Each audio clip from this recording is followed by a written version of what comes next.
Menurut Kiai Haji Anwar Abbas, 80% tanah di negeri kita ini dikuasai oleh oligarki, dikuasai oleh bokhir-bokhir. Sudah tidak ada hukum di kepolisian. Ya, sudah dibayar. Bokhir-bokhir ini duitnya kuat, apalagi di pengadilan tidak akan menang. Inilah yang terjadi di Rempang sekarang. Ya, yang kemudian juga ramai juga di Gorontalo. Yang ramai juga di Lampung sekarang ini, ya luar biasa. Jahat tidak? Jahat. Ya Allah, gila atau waras? Gila. Itulah sistem demokrasi, saudara. Ya, tidak ada hukum siapapun yang terbaik dibanding hukum Allah Subhanahu Wa Taala, saudara. Maka Allah Subhanahu Wa Taala menawarkan di dalam syariat Islam dengan sistem kepemimpinan khilafah. Takbir. Allah. Mantap tidak? Mantap. Oke tidak? Oke. Bagaimana tiba-tiba Tommy Winata, tiba-tiba juga yang namanya Erick Thohir, ya sekeluarga yang dipimpin oleh Boy Thohir. Demikian juga ada di situ siapa lagi Bung Arif? Luhut Binsar Panjaitan. Dan sekarang investasi dari Cina ini ugal-ugalan. Maka politiknya Pak Jokowi ini ke Cina sekarang, saudara. Kok begitu heroik membela Rempang? Lah, lu urus dulu diri lu. Ulama tuh ngaji. Sadar diri lah Pak Rizik. Nggak kaget lihat bacot dia. Cuma kadang-kadang sudah tenang sekian lama nggak denger bacot dia. Ini denger bacot dia nggak enak. Cuma, Anda ini cuma modal maulud sama sorban. Sama nasab Habib. Ilmu kosong. Dia teriak-teriak, dia alasan apa membela Ustadz Somad. Saya curiga ini orang mungkin juga di pihak provokator. Ustadz Somad katanya ditangkap. Anda fitnah. Sekarang ini banyak berkembang isu-isu yang tidak jelas sumbernya, tetapi sudah menyebarkan informasi kepada berita-berita yang jelas-jelas itu adalah berita bohong. Pemanggilan itu tidak ada sama sekali mengarah kepada atas nama Ustadz UAS, tetapi yang sampai di dunia maya, di dunia digital ini seolah-olah adanya penangkapan, kemudian ya berkembang lagi. Baik. Dan kita berharap kepada tokoh-tokoh informal ini agar bisa menenangkan suasana. Rizik Syihab kita tahu dia adalah ketua FPI. Orang ini selalu mengatakan dia itu adalah Habib, tapi saya sih nggak percaya kalau Rizik Syihab itu adalah Habib, ya, karena tidak ada yang namanya keturunan Rasulullah kayak Rizik Syihab ini. Apa yang dilakukan Rizik itu sudah melanggar hukum. Banyak kasus hukum yang harus dipertanggungjawabkan oleh Rizik Syihab. Ya, karena apa? Selama ini kita tahu ya, kualitas mulutnya Rizik Syihab itu rendah sekali, ya, terlalu menyampah di negara ini. Dia selalu mengeluarkan ujaran kebencian, permusuhan, menghina orang seenak-enaknya, menghina kepala negara seenak-enaknya. Ini yang dibilang Habib? Tidak, ya. Tindak tegas dia. Tidak ada perlakuan khusus untuk Rizik Syihab. Jangan panggil-panggil Habib lah. Gak perlu manggil-manggil memuja-muja dia Habib. Karena Rizik ini bukan Habib. Ya, Rizik ini bukan Habib. Untuk saudara Rizik Syihab, antum jangan memprovokasi masyarakat untuk melawan pemerintah yang sah. Dalam kasus Rempang khususnya. Jangan percaya dengan orang yang sok pahlawan mau membela rakyat. Mereka hanya memperalat rakyat untuk kepentingan dan agendanya sendiri, untuk merusak pemerintah dan merusak masyarakat Indonesia. Jangan pernah percaya. Merdeka! Merdeka! NKRI! Pancasila! Kita rakyat pribumi jangan sampai mau ditunggangi untuk berbenturan dengan pemerintah kita sendiri. Bagi mereka-mereka yang mencari keuntungan, yang ingin mendapatkan manfaat dari kekisruhan dan air keruh, maka kami menghimbau dan meminta kepada aparat keamanan, bahkan kalau perlu aparat Hankam sekaligus, itu untuk berlaku dengan tegas. Dan bagi para provokator harus ditumpas sampai ke akar-akarnya, harus dihabisi dan ditindak dengan tegas. Terima kasih. Saya dengar kabar bahwa Ustadz Abdus Somad yang kita cintai, UAS, mendapat panggilan polisi. Kita kaget, saudara. Seorang Ustadz Abdus Somad yang menyuarakan kebenaran, membela bangsa Melayu, mendukung perjuangan bangsa Melayu, saudara, kemudian dianggap sebagai penjahat. Kita tidak akan ridho dan kita tidak akan akan terima. Betul? Takbir. Saya mau tanya, Ustadz Abdus Somad itu pecundang atau pejuang? Pecundang atau pejuang? Pecundang atau pejuang? Di Rempang dan sekitarnya masyarakat sudah tinggal di situ dari tahun 1700-an. Terus sekarang anak cucunya mau diusir. Dari mana ceritanya? Terus mau dikasih sama orang yang namanya Tommy Winata. Saudara, siapa dia? Mentang-mentang banyak duitnya, mentang-mentang banyak hartanya, terus mau jadi jagoan di negeri ini. Dia mau beli semua pejabat untuk diadu dengan rakyat. Kurang ajar. Saya ingatkan kepada semua naga-naga, saudara. Semua naga-naga, jaga sikapmu. Jangan ganggu pribumi, jangan ganggu umat Islam. Kalau kalian terus mengganggu umat Islam, besok kalian akan jadi cacing, bukan naga lagi, saudara. Saya mau tanya semua, siap jadikan naga sebagai cacing? Takbir. Sallu ala nabi. Kita nggak ngiri umat Islam, betul? Betul? Urusan mereka kaya raya, saudara, tapi jangan ganggu kita dong. Jangan mentang-mentang terus punya duit. Saudara kita mau diusir dari kampung halamannya yang dia sudah tinggal di situ ratusan tahun. Kurang ajar. Jadi sekarang saya mau tanya, kalau warga Rempang sekarang melawan, wajar tidak? Wajar tidak? Wajar tidak? Wajar, saudara. Tahu-tahu begitu mereka melawan, mereka disebut penjahat. Yang penjahat bukan mereka, lu yang jadi penjahat. Yang ngusir masyarakat yang penjahat, betul? Oligarki yang zalim yang penjahat, betul? Oligarki busuk yang penjahat, betul? Takbir. Kacau tidak? Kacau tidak? Kacau tidak? Nah, kalau begitu saya mau tanya, apa kita mau kondisi begini terus? Apa mau begini terus? Betul. Kalau begitu rezim ini harus kita ganti segera, betul? Setuju tidak? Setuju tidak? Takbir. Masalah pembangunan Pulau Rempang yang diizin kontrakkan 190 tahun kepada Cina itu zaman SBY 2004. Terjadinya kontrak tersebut Pulau Rempang sama pihak wira swasta pada masa zaman SBY 2004. Sedangkan si Jokowi jadi presiden 2014 sampai 19 sampai 24. Di mana kekonohan Pak Jokowi? Negara ini dibangun dengan pajak, menjadi APBN, kemudian untuk membangun. Dan yang berkontribusi pajak itu adalah paling tinggi etnis Cina, bukan habaib yang mengaku mulia. Lalu investasi itu dari mana yang ke Indonesia ini? 50% lebih berasal dari etnis Cina, yaitu dari Cina sendiri, Singapura, Hong Kong, dan Taiwan. Tidak tercatat dari zaman selatan.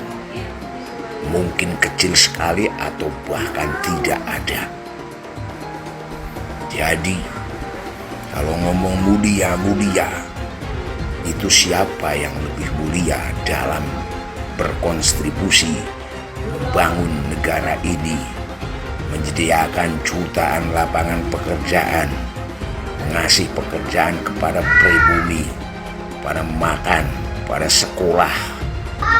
Oleh karena itu bosen gua dengan klaim Habib-Habib yang mengaku keturunan Kanjeng Nabi Muhammad Sallallahu Alaihi Wasallam. Lebih baik kau memberikan kegiatan yang nyata, berkontribusi terhadap pembangunan negara, itu lebih rasional daripada mengaku-ngaku, daripada menyombongkan diri, daripada merasa dirimu lebih mulia.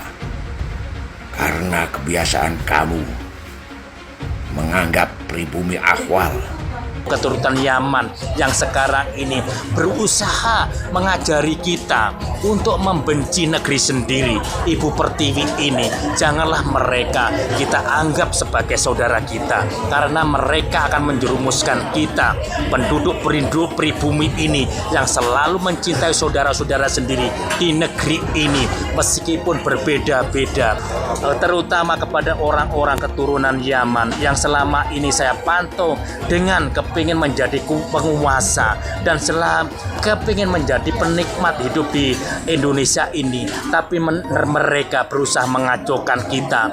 Ini akan menjadikan negara kita hancur nantinya. Untuk itu saya mengucapkan lagi kepada turunan-turunan Yaman, tolong Anda di media sosial itu terlalu sembrono dalam omongan dan tutur kata, itu tidak ada menyejukkan hati bagi kami seorang pribumi Indonesia tercinta ini. Indonesia ini belum ada yang terbukti secara ilmiah bahwa dia adalah cucu dari baginda Nabi besar Muhammad sallallahu alaihi wasallam. Maka siapa saja yang mengaku sebagai cucu baginda Nabi ingin dipercaya, silahkan adakan tes DNA dan kita akan percaya dia menjadikan umat Nabi Muhammad dijadikan sebagai budak, bukan diangkat derajatnya, tapi dijadikan sebagai budak-budak manusia, diajak demo yang tidak ada manfaatnya, bukan demi agama, bukan demi Rasulullah, bukan demi apapun yang bermanfaat bagi yang diajak, tetapi hanya demi namanya semata. Maka ini memanfaatkan umat Islam untuk kepentingan pribadi. Para ulama tidak boleh diam lagi. Jangan lupa, umat Islam di jagat raya salatnya tidak akan diterima oleh Allah Subhanahu wa Ta'ala kalau tidak mau mendoakan Habib. Umat Islam mulai gaya, mulai mengkoreksi Habibnya, mulai mengkoreksi ulama-ulama dari anak cucu Nabi Muhammad SAW. Orang yang seperti itu mirip dengan iblis. Sekarang ini lagi rame inian, Gus, ada Gus A, B, C, D, wah hasil habaib kena, wah rame anak puyeng. Udah bodoh. Bodoh amat, biarin aja Beb. Ada sekarang yang bilang belajar tuh ke Habib, jangan ke yang lain supaya tidak sesat. Nah, kalau Habibnya blow on, kalau Habibnya sesat gimana? Emang nggak ada Habib yang sesat? Ada. Itu Habib yang jadi antek Belanda banyak dulu. Iya, yang jadi sahabatnya Belanda, jadi kenil, kemudian jadi informan Belanda. Habib ada. Punya kakek yang baru jelek-jelekin, Habib Utsman bin Yahya, dia bilang antek Belanda. Zaman dulu itu Belanda luar biasa loh. Habib Utsman punya langkah. Beliau memang dalam kitabnya Manhajul Istiqamah ada membahas untuk tidak ada pemberontakan. Bib, apa emang begitu semua klan Ba'alawi itu begitu apa? Bangetan banget. Kalau Habib Utsman bin Yahya antek, udah ngaku aja antek, selesai, beres. Jangan pakai kelat-kelit sana sini. Al ulama warasatul anbiya. Pewaris para nabi itu ulama, bukan Habib. Iya, memang benar. Habib cucunya Nabi. يعني في ذنبه من المؤمن يخرج كيوم ليلة أول في ذنبه من المؤمن يخرج أمه ولدته كيوم ليلة في ذنبه من المؤمن يخرج. Coba kita perhatikan, simak kitab Durratun Nasihin yang dibaca oleh Habib Bahar. Beliau membaca dengan bacaan fi dhanbih minal mu'minina yakhruj. Berarti dia membacanya ini ke sini, ke arah kanan. Gak tahu dia belajar dari mana, cuma cara membacanya itu kebalik dari sini ke sini gitu ya. في ذنبه من المؤمن يخرج في ذنبه من المؤمن يخرج. Habib Bahar ini kenapa kemudian ditertawakan oleh banyak teman-teman saya? Awalnya saya pikir itu biasa aja gitu ya, kalau seorang Habib Bahar baca kitab kuning. Nah, Habib Bahar membaca kitab kuning, kitab bahasa Arab, dari kiri ke kanan. Jadi penasaran kalau Habib Bahar baca Al-Quran itu gimana? Apakah dari kiri ke kanan juga gitu ya? Fidam di minal mu'min yakhruj ini emang Emang secara susunan kata itu nggak memungkinkan gitu. Tuhan menakdirkan dia untuk dibuka aibnya di depan Refli Harun dan disaksikan oleh semua orang, dan kita akhirnya tahu bahwa Bahar nggak bisa baca kitab. Kalau dari sini gitu ya, setelah ini masih ada orang ngikutin Habib Bahar, saya bingung itu karena apa. Dari sisi keilmuan dia nggak ada, dari sisi nasab sudah dipertanyakan dan kemudian diragukan karena nasabnya terputus, nasab Ba'alawi. Dari sisi pengetahuan keilmuan juga jelas diragukan karena nggak bisa baca kitab. Jadi kalian mau ngikut soal apanya? Satu Habib, walaupun Habibnya jahlun, maksudnya bodoh kata Iwan, itu ukurannya perbandingannya sama 70 kiai yang alim. Kami adalah majikan kalian, kami adalah pemilik bangsa, kami adalah pemilik kedaulatan Indonesia. Kita orang Indonesia, panjenengan semua punya hak untuk hidup nyaman, merdeka. Jangan mau diperbudak. Apalagi kalau ada orang yang akhlaknya buruk kemudian meminta Anda semua bangsa Indonesia menjadi tameng hidup mereka. Jangan mau dengan doktrin di darah kami mengalir darah Rasul SAW. Di dalam tubuh kami mengalir darah Rasulullah. Di dalam tubuh kami mengalir darah Rasulullah. Kami ini cucu Rasul, maka siap kalian bela Habaib, bela kami. Siap kalian angkat senjata untuk Habaib. Yang dibelanya mafia, yang dibelanya begundal. Siap korbankan nyawa demi Habaib. Siap korbankan darah demi Habaib. Siap korbankan nyawa demi Habaib.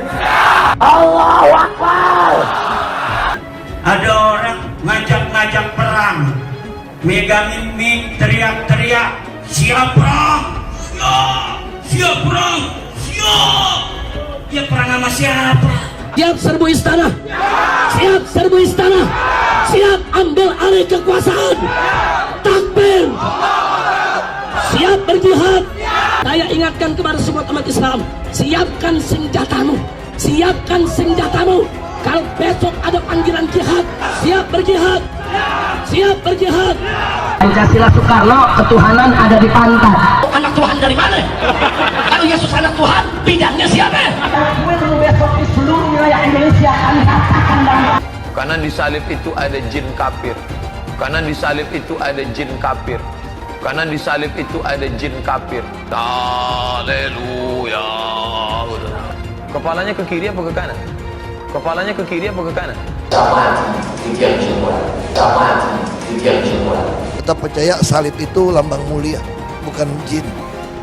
Kok ketawa? Aku nggak nyindir siapa-siapa loh. Banyak sekali ulah Habib-Habib yang merendahkan bangsa Indonesia. Warga yang pribumi dikatakan sebagai budak oleh Habib dari Yaman. Cek dulu dong apakah kamu memang Habib asli. Mau sampai kapan bangsa Indonesia mampu dia menahan diri dan membiarkan bangsanya sendiri dihasut, diadu domba, diperdaya dan diperalat, bahkan diperbudak oleh manusia-manusia keturunan Yaman yang notabene pendatang dan belum jelas juga Habib asli atau bukan. Disuruh lakukan cek keturunan, dia takut, gak berani. Pribumi harus bangkit, jangan mau lagi diinjak-injak oleh Arab Yaman yang ngaku-ngaku sebagai Habib. Jangan mau lagi dikibuli oleh orang-orang seperti Bahar Smith dan Rizik Syihab yang ngaku-ngaku sebagai Habib. Tak usahlah panggil Habib-Habib, seakan-akan keturunan Arab kastanya lebih tinggi dari keturunan pribumi atau keturunan Cina. Seakan-akan Cina dan pribumi di bawah orang Arab. Namun Cina sudah menjadi nomor 1 di dunia, dan saya percaya Indonesia akan menjadi negara maju dengan mayoritas pribumi. Seharusnya Arab Yaman harusnya belajar dari negeri Cina. Seperti kata kitab suci, belajarlah sampai negeri Cina. Rempang meradang, rempang melawan. Ya, luar biasa. Kepada para ulama, para habaib, pengelolaan di Rempang ini yang sesungguhnya syarat dengan eksploitasi dari oligarki sehingga menimbulkan ketidakadilan dan penindasan kepada rakyat Rempang, sehingga rakyat Rempang yang hampir 90% muslim akhirnya melawan. Ya. Ini adalah buah dari sistem demokrasi sekuler kapitalis yang kita semuanya sudah paham bahwa sistem demokrasi ini berbiaya mahal. Jahat tidak? Jahat. Ya, jahat tidak? Jahat. Sistem yang gila tidak, saudara? Gila. Luar biasa ini, saudara. Ya, makanya sistem ini, saudara sekalian, kalau kita lihat ini ya telah membongkar ya kebodohan para penguasa sekaligus pengkhianatan para penguasa oligarki. Ya, dalam pilpres ini yang kalah ini akan ditangkap karena kita semua tahu bahwa partai-partai itu sudah semuanya korupsi. Gila ini sudah negara ini, saudara. Jahat tidak? Jahat. Ya Allah, gila atau waras? Gila. Itulah sistem demokrasi, saudara. Ya. Menurut Kiai Haji Anwar Abbas, 80% tanah di negeri kita ini dikuasai oleh oligarki, dikuasai oleh bohir-bohir. Dan kalau kemudian kita bersengketa dengan mereka, tidak akan pernah menang. Ya, kita punya 5 bukti yang kuat, alat bukti yang kuat asli. Kita bawa kepada kepolisian, tidak ada gunanya. Sudah tidak ada hukum di kepolisian. Ya, sudah dibayar. Bohir-bohir ini duitnya kuat, apalagi di pengadilan tidak akan menang. Inilah yang terjadi di Rempang sekarang. Ya, yang kemudian juga ramai juga di Gorontalo, yang ramai juga di Lampung sekarang ini. Ya, luar biasa. Bagaimana tiba-tiba Tommy Winata, tiba-tiba juga yang namanya Erick Thohir, ya sekeluarga yang dipimpin oleh Boy Thohir. Demikian juga ada di situ siapa lagi, Bung Arif? Luhut Binsar Panjaitan. Pak Luhut ini di mana-mana punya itu. Ya Allah, Pak.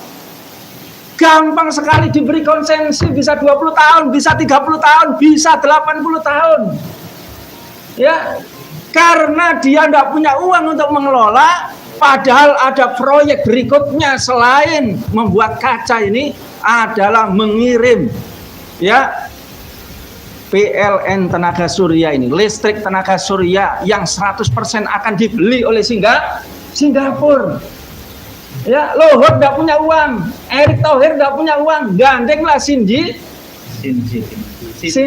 Group, Sinji Glass Group. Coba akalnya itu, saudara. Dan di situ dibeli, dikasih, saudara, gampang-gampangan, sak nyel-nyel. Hampir 17.000 lebih hektar, saudara. Kita aja beli 100 meter saja, empot-empot, saudara. Ini loh gratis HPL-nya, tanpa pajak nanti ini, saudara. Ya. Nah, oleh karena itu, saudara sekalian, yang diberikan oleh rakyat ini sedikit sekali. Sedangkan yang akan diambil oligarki oleh Pak Luhut, oleh ya Boy Erick Boy Thohir, saudara, dan juga kawan-kawan, apalagi Sinji Group tadi, saudara, itu, saudara, untung beliung, saudara. Ya, nah ini yang dikatakan tadi bahwa ya sesungguhnya masyarakat diberikan sedikit, sedangkan oligarki ini untung beliung.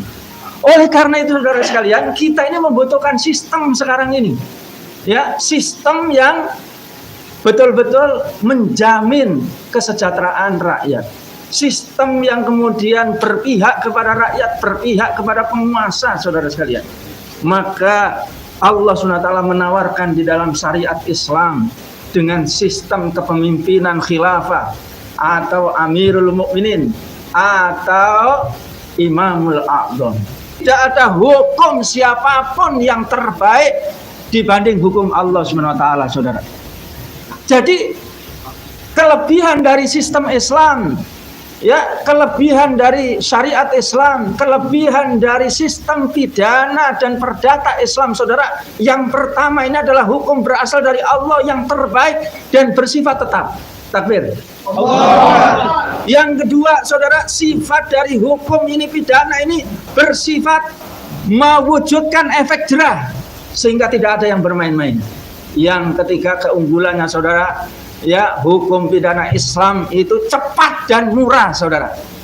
Takbir. Allah. Mantap tidak? Mantap. Oke tidak? Oke. Sehingga tidak pernah bisa dibeli oligarki, tidak bisa dibeli oleh asing dan asing hukum Allah SWT ini.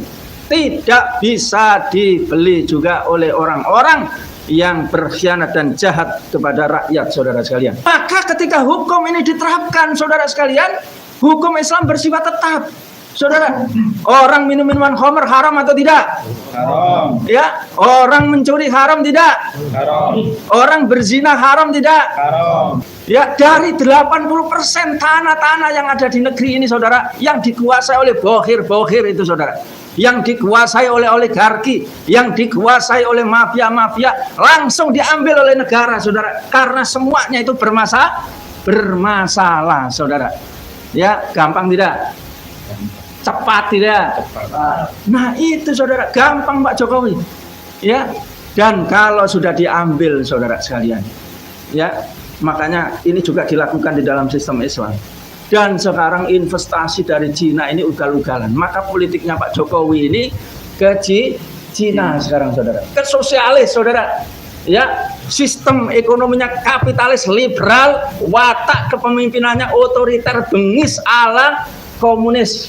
Saudara, betul tidak? Betul. Dan kalau ingin sejahtera Pak Jokowi, untung beliau negara ini, yakni sistem syariat Islam, sistem APBN Islam, di bawah kepemimpinan Islam, yakni khilafah Amirul Mukminin atau Imamul A'dham.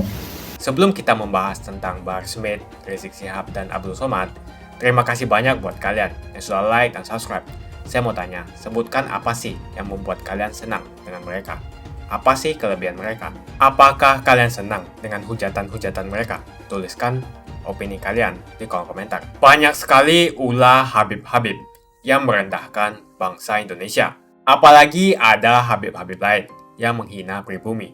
Sebut saja Habib Anies Alatas yang di atas mobil komando di depan jamaahnya sambil meneriakkan mikrofon teriak-teriak, "Kami adalah majikan kalian. Kami adalah pemilik bangsa. Kami adalah pemilik kedaulatan." Ucap si Habib Hanif. Coba cek dulu keturunan si Habib Hanif ini. Dia ngaku-ngaku Habib. Apa betul dia keturunan Nabi? Hanif Alatas ini sudah merendahkan pribumi. Seakan-akan derajatnya di atas pribumi. Habib-Habib ini sering sekali menggelar aksi unjuk rasa yang dinamakan sebagai aksi bela rakyat. Rakyat yang mana yang kamu bela? Lagian tujuan dari demo itu untuk mendesak Presiden Jokowi untuk turun dari jabatannya. Yang jelas dalam video tersebut, Hanif Alatas meneriakkan bahwa dia adalah majikan. Warga yang pribumi dikatakan sebagai budak oleh Habib dari Yaman. Cek dulu dong apakah kamu memang Habib asli. Para pengikut dan umatnya lebih parah lagi. Mau saja dijadikan budak oleh Hanif Alatas. Pribumi harus bangkit. Jangan mau lagi diinjak-injak oleh Arab Yaman yang ngaku-ngaku sebagai Habib. Saya mengajak para pribumi untuk bangkit, memiliki jiwa nasionalisme, rasa persatuan, dan kesatuan yang tinggi. Jangan mau lagi dikibuli oleh orang-orang seperti Bahar Smith dan Rizik Syihab yang ngaku-ngaku sebagai Habib. Kebangkitan pribumi ini merupakan langkah untuk mengajak rakyat Indonesia memiliki kesadaran agar mampu memperjuangkan Indonesia untuk tidak menjadi budak bangsa lain, terutama Arab Yaman. Orang-orang seperti Bahar dan Rizik Syihab, mereka ngaku-ngaku sebagai Habib. Bisa saja mereka Habib palsu, karena tidak ada pembuktian cek keturunan bahwa betul mereka adalah keturunan Nabi. Jangan terus mengibuli masyarakat dengan menjual nazab. Jual nazab untuk mengumpulkan pundi-pundi rupiah dan kaya raya dengan mengibuli masyarakat. Lihat si Bahar dan si Rizik. Dari miskin jadi kaya. Bahar Smith yang dulunya tidak punya mobil sekarang mempunyai banyak koleksi mobil-mobil mewah. Kalau mobilnya dijual semua, mungkin mencapai hingga puluhan miliar. Yang menjadi pertanyaan, apakah dia membayar pajak? Lalu dari mana penghasilan miliarannya itu? Dengan ceramah dan menjual ayat, si Bahar Smith bisa membeli mobil mewah yang harganya miliaran. Coba cek pajaknya. Apakah dia membayar pajak? Tidak pantas seorang mengaku cucu Nabi, tetapi kelakuannya tidak ada kesopanan sama sekali. Ada juga murid dari Bahar Smith yang mengatakan satu Habib bodoh sama dengan 70 kiai alim. Mau sampai kapan bangsa Indonesia mampu dia menahan diri dan membiarkan bangsanya sendiri dihasut, diadu domba, diperdaya dan diperalat, bahkan diperbudak oleh manusia-manusia keturunan Yaman yang notabene pendatang dan belum jelas juga Habib asli atau bukan. Disuruh lakukan cek keturunan, dia takut, gak berani. Berani tidak mereka yang ngaku Habib itu melakukan tes untuk membuktikan mereka betul keturunan Nabi? Kalau para Habib tidak berani melakukan tes, jangan disanjung-sanjung. Apalagi ajaran yang disampaikan penuh dengan ujaran kebencian, seperti Bahar Smith, Rizik Syihab, dan Abdul Somad, dan penceramah-penceramah lainnya. Tak usahlah panggil Habib-Habib, seakan-akan keturunan Arab kastanya lebih tinggi dari keturunan pribumi atau keturunan Cina. Seakan-akan Cina dan pribumi di bawah orang Arab. Namun Cina sudah menjadi nomor 1 di dunia, dan saya percaya Indonesia akan menjadi negara maju dengan mayoritas pribumi. Seharusnya Arab Yaman harusnya belajar dari negeri Cina. Seperti kata kitab suci, belajarlah sampai negeri Cina. Begitu saja opini saya hari ini. Tuliskan opini kalian tentang Bahar Smith, Rizik Syihab, dan Abdul Somad di kolom komentar. Jika kalian setuju dengan pendapat saya, ayo tekan like di video ini dan bagikan video ini ke teman dan family Anda supaya mereka semua mengetahui tentang informasi ini. Tekan tombol subscribe dan bunyikan lonceng notifikasi supaya kamu tidak ketinggalan